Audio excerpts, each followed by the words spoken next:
您知道吗？如果食用小扁豆 lentils 的方式不正确，可能会刺激您的肠道，消耗您的精力、病阻、爱重要、营养素的吸收。没错，即使是被公认为健康的食物，如果准备不当，也会引发问题。在这支影片中，我将揭露人们在烹饪和食用小扁豆时常犯的最大错误。最重要的是，我会向您展示正确的方法，将它们转变成真正滋补且有益健康的餐点。想知道是什么方法吗？在我揭晓之前，请在下方留言告诉我您来自哪里以及您的年龄，让我们看看有多少人选择在变老的过程中守护自己的体力。别走开，因为接下来要分享的是一个简单却强大的秘诀。现在让我们开始吧。错误1：烹煮小扁豆前省略了浸泡步骤。许多人认为小扁豆煮得很快，所以不需要浸泡，但省略这一步是一个关键错误，会对您的消化系统造成负面影响。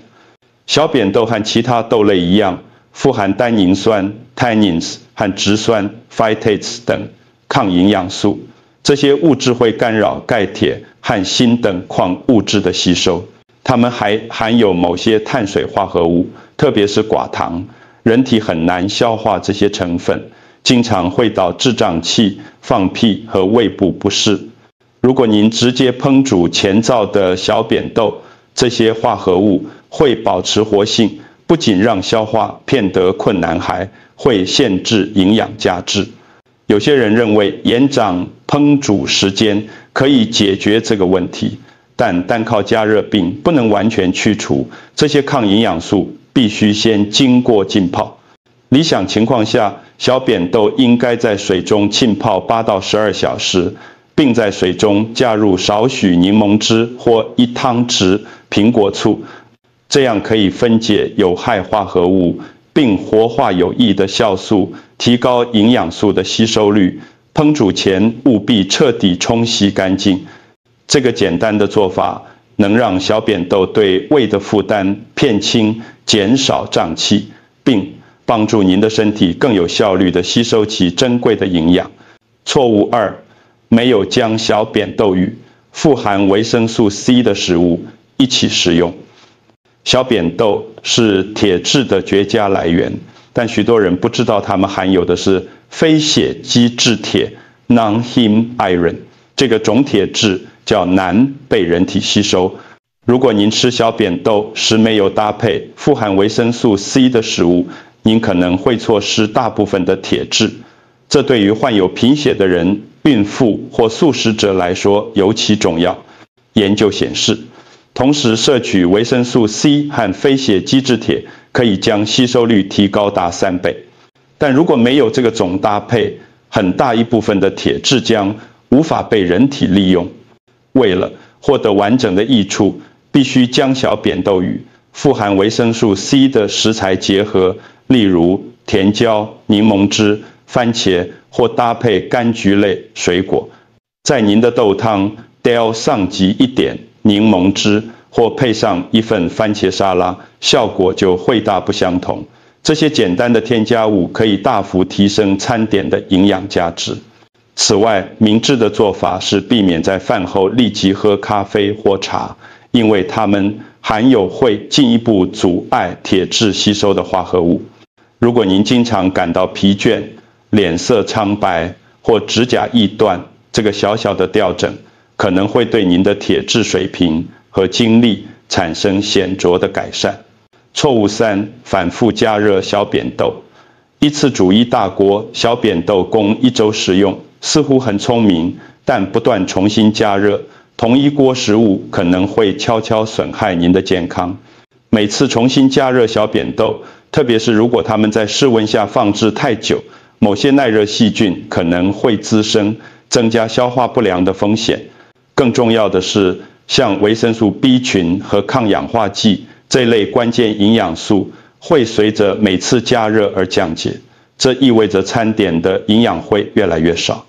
许多人没有意识到，像胀气、腹胀或轻微胃痉挛等反复出现的症状，可能与剩菜的处理方式有关。避免这个情况，最好将煮熟的小扁豆分装成单人分量，放入密封容器中冷藏或冷冻。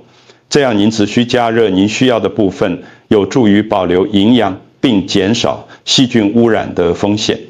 务必彻底加热，以消除可能藏匿细菌的冷点。这个简单的调整不仅提高了食物的安全性，也改善了口感和质地。透过留意小扁豆的保存和加热方式，您可以同时照顾到消化、健康和长期的身心健康。错误4，在小扁豆料理中加入加工肉品或香肠。烹饪小扁豆时最常见的失误之一就是姜，它们与香肠、火腿、培根或腊肠等加工肉品搭配，这是许多经典食谱的传统做法。虽然这些添加物可能会提升风味，但它们会显著降低料理的健康价值。加工肉品含有大量不健康的脂肪、过量的盐分、化学防腐剂和亚硝酸盐，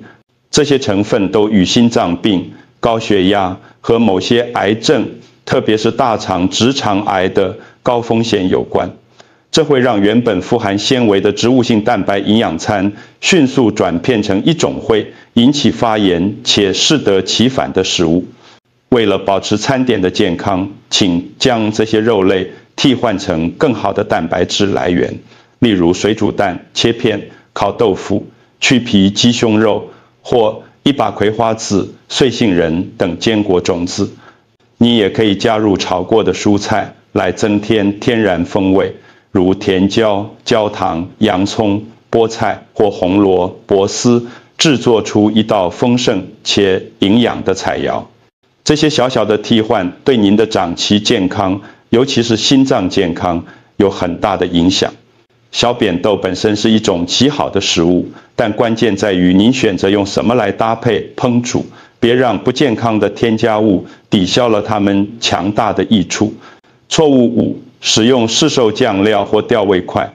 有一个看似无害，但实际上会破坏小扁豆健康价值的习惯，就是在烹饪时添加市售酱料或高汤块。虽然它们可能让您的菜肴味道更浓郁，但通常含有味精、MSG、人工添加物、隐藏脂肪和大量的钠，这些都会剥夺小扁豆餐点的天然益处。长期食用这些成分与头痛、水肿、血压升高和慢性病风险增加等健康问题有关。问题在于大多数人添加时不会阅读标签，误以为少量无害。如果您想在不损害健康的情况下提升风味，请使用天然辛香料，如大蒜、洋葱、姜黄、孜然、百里香或月桂叶。它们不仅能增强香气和口感，还能帮助消化病，减少发炎。撒一点红椒粉或黑胡椒，也能在保持菜肴纯净营养的同时提升风味。选择真正的原型食材可以保持食物的健康，并保护您的肠道、肾脏和心脏，免受加工调味剂中隐藏的危害。请记住，您的调味方式与食物本身一样重要。错误6，食用小扁豆时没有搭配健康的脂肪或蔬菜，为了追求简单或快速。许多人犯了一个错误，就是只用盐和水烹煮小扁豆，认为单靠豆类就足以构成营养的一餐。但如果没有搭配健康的脂肪或五颜六色的蔬菜，小扁豆就无法发挥其全部的营养潜力。例如，如果不添加橄榄油、坚果或酪梨等健康脂肪，您的身体就无法适当吸收其他食材中的脂溶性维生素，省略富含纤维的蔬菜，也会剥夺肠道支持消化和免疫系统的关键营养素。要将小扁豆变成真正滋补的一餐，请加入红萝卜、菠菜、番茄或甜椒等蔬菜。这些不仅能提升风味，还能增加纤维、维生素和抗氧化剂。加入磨碎的亚麻籽、一匙橄榄油或酪梨、切片等健康脂肪，有助于提高营养吸收。你也可以将小扁豆与藜麦或糙米等全谷物一起食用，以建立完整的蛋白质组合并延长饱足感。与其将小扁豆视为单一食物，不如将它们视为均衡饮食的核心，支持血糖稳定、消化顺畅和整体健康。错误7：过量食用小扁豆，以为越多越好。一旦人们了解了小扁豆的许多健康益处，有些人就会开始治几乎每天吃，甚至每餐都吃，相信它们是一种没有副作用的超级食物。但即使是最健康的食物，过量食用也会引起麻烦。小扁豆富含纤维，一次摄取过多纤维可能会导致胀气、放屁过多或消化不适。它们还含有植酸和凝激素 （lectins） 等化合物。如果小扁豆没有经过适当的浸泡或烹煮，大量摄取这些化合物会干扰矿物质吸收并刺激肠道内壁。与其让您的饮食中充斥着小扁豆，不如适量享用，大约每周2到3次，将它们与各种蔬菜、优质、脂肪和不同的蛋白质搭配，保持餐点的均衡和营养。与黑豆、鹰嘴豆或青豆等其他豆类轮替食用，也可以减少消化系统的负担，并提供更广泛的营养。真正的健康不是过度依赖任何单一种食物，而是关于多样性、适量和全方位的饮食。小扁豆是很棒的补充，但它们应该是衬托您的餐点，而不是占据全部。如果您还在观看或喜欢这支影片，请按个赞，这对支持频道真的很有帮助。为什么我们会陷入这些小扁豆的饮食误区？在现今快节奏的世界里，便利性往往胜过健康，尤其是在烹饪方面。食品工业制约了我们，让我们倾向于选择洁净和增味剂，而不是有意识的营养选择。小扁豆虽然天生营养丰富，但在现代食谱中经常被误用，被视为一种填饱肚子的填充物，而不是营养丰富的超级食物。随意加入加工肉品、市售掉味料或反复加热的习惯，源自于一种奖励速度和口味，而非长期健康的文化。这些模式被广泛接受，因为危害不会立即显现，所以更深层的健康后果往往被忽视。另一个主要问题是普遍缺乏实用的营养教育，大多数人不知道小扁豆中的植物性铁质，若没有维生素 C 就很难吸收，或者浸泡可以减少阻碍营养吸收的化合物。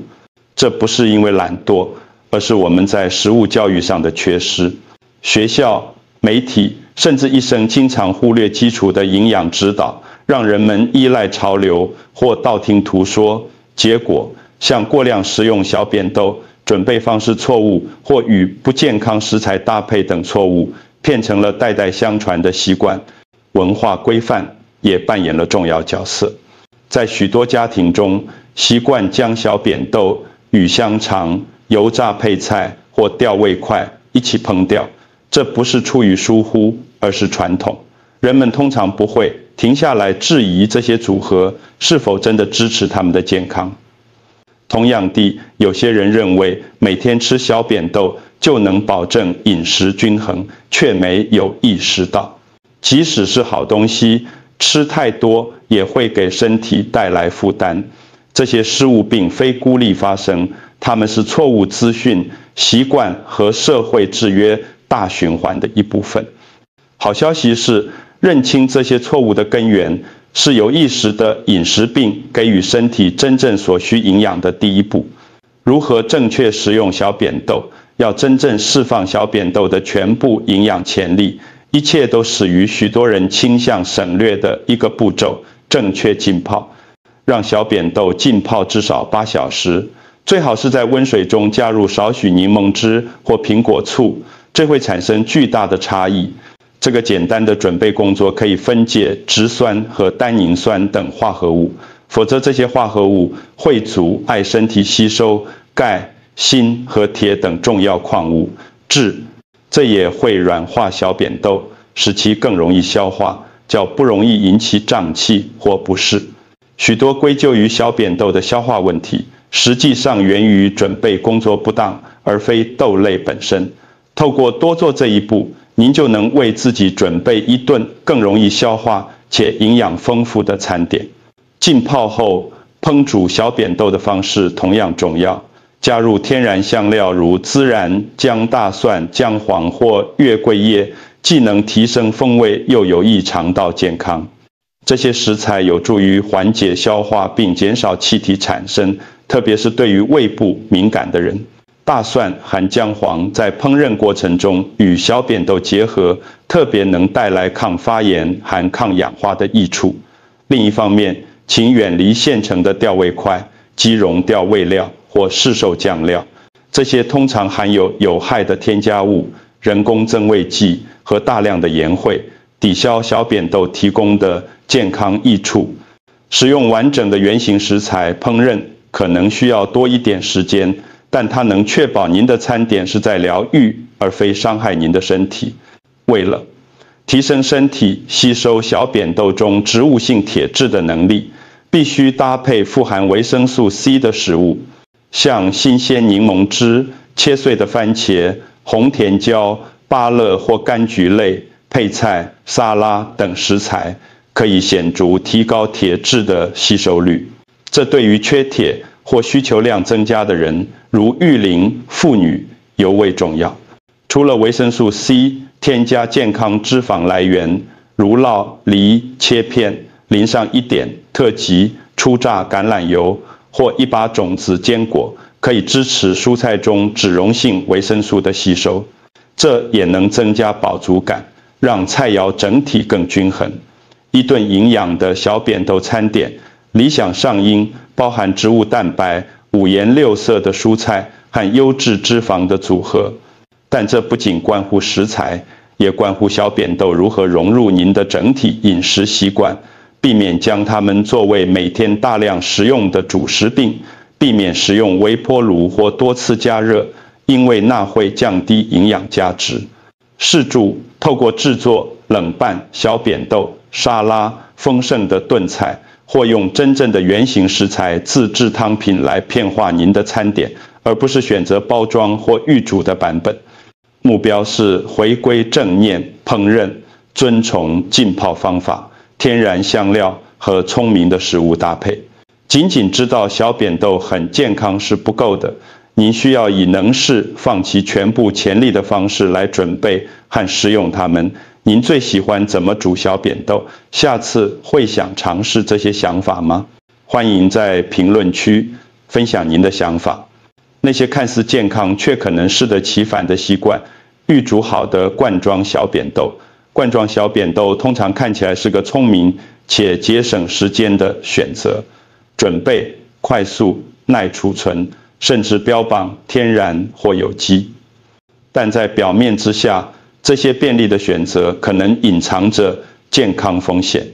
许多罐装小扁豆产品含有大量的盐、防腐剂和合成添加物。